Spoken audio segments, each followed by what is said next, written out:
चुका था। जब ध्रुव यशिका के लिए दवाई लेने जा रहा था, ध्रुव को इस बार लगा कि ये उसके मन का भ्रम है और कुछ नहीं। इसलिए ध्रुव ने कार नहीं रोकी और वो आगे बढ़ता रहा। ध्रुव को ओजस की बात याद आ गई। ओजस ने कहा था कि ऐसी जगह पर जाने के लिए इंसान का सही समय पर सही जगह पर होना बहुत जरूरी है। लेकिन अच्युतचारण ने कहा था कि अगर आज ध्रुव गांव में चला गया तो वो अपनी मौत को दावत देगा। आज रात गांव में जाना बिल्कुल भी ठीक नहीं था। ध्रुव को बहुत डर लग रहा था, लेकिन फिर भी ध्रुव को सच का पता लगाने के लिए गांव में जाना था। गाड़ी का पेट्रोल खत्म होने से पहले ही ध्रुव उस खंडर पड़े मंदिर की तरफ चला गया और जैसे ही ध्रुव मंदिर में पहुंचा, बाहर तेज बारिश होने लगी। ध्रुव ने थोड़ी देर बाद बारिश के रुकने का इंतजार किया, लेकिन बारिश रुकी नहीं तो ध्रुव विभाषा गांव के लिए निकल गया। ध्रुव जानता था कि आज रात खतरा ज्यादा है और बुरी शक्तियां ज्यादा ताकतवर होंगी। फिर भी ध्रुव प्रार्थना कर रहा था कि वो आज किसी भी तरह गांव में चला जाए, और वही हुआ।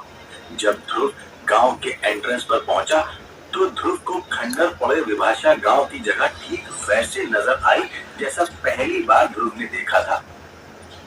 घरों में खाने की खुशबू आ रही थी। चूल्हे का धुआं घरों से बाहर आ रहा था। लोगों के होने का निशान आज गांव में साफ नजर आ रहा था। लेकिन ध्रुव सीधे रास्ते से गांव में नहीं गया। ध्रुव ने दूसरा रास्ता लिया। ध्रुव दूसरे गांव का था, इसलिए वो आराम से विभाषा गांव के लोगों का ध्यान अपनी तरफ खींच सकता था। ध्रुव ने दूसरा रास्ता लिया और ध्रुव सीधे निर्मला काकी के घर पहुंच गया। जैसे ही निर्मला काकी ने दरवाजा खोला तो ध्रुव को देखकर मुस्कुराने लगी। ऐसा नहीं लग रहा था कि ये सब कुछ असली नहीं है। निर्मला काकी ने ध्रुव से कुछ नहीं कहा, लेकिन उन्होंने ध्रुव के हाथ में एक रोटी थमा दी और निर्मला काकी अंदर चली गई। ध्रुव ने भी वो रोटियां अपने बैग में रखी और ध्रुव यशिका के घर चला गया। ध्रुव को घबराहट हो रही थी और पसीना भी आ रहा था। थोड़ा आगे चलकर ध्रुव को ऐसा लगा कि कोई ध्रुव को देख रहा है। ध्रुव ने देखा तो निर्मला काकी अपने घर की खिड़की से ध्रुव को घूर रही थी। निर्मला काकी अब भी मुस्कुरा रही थी।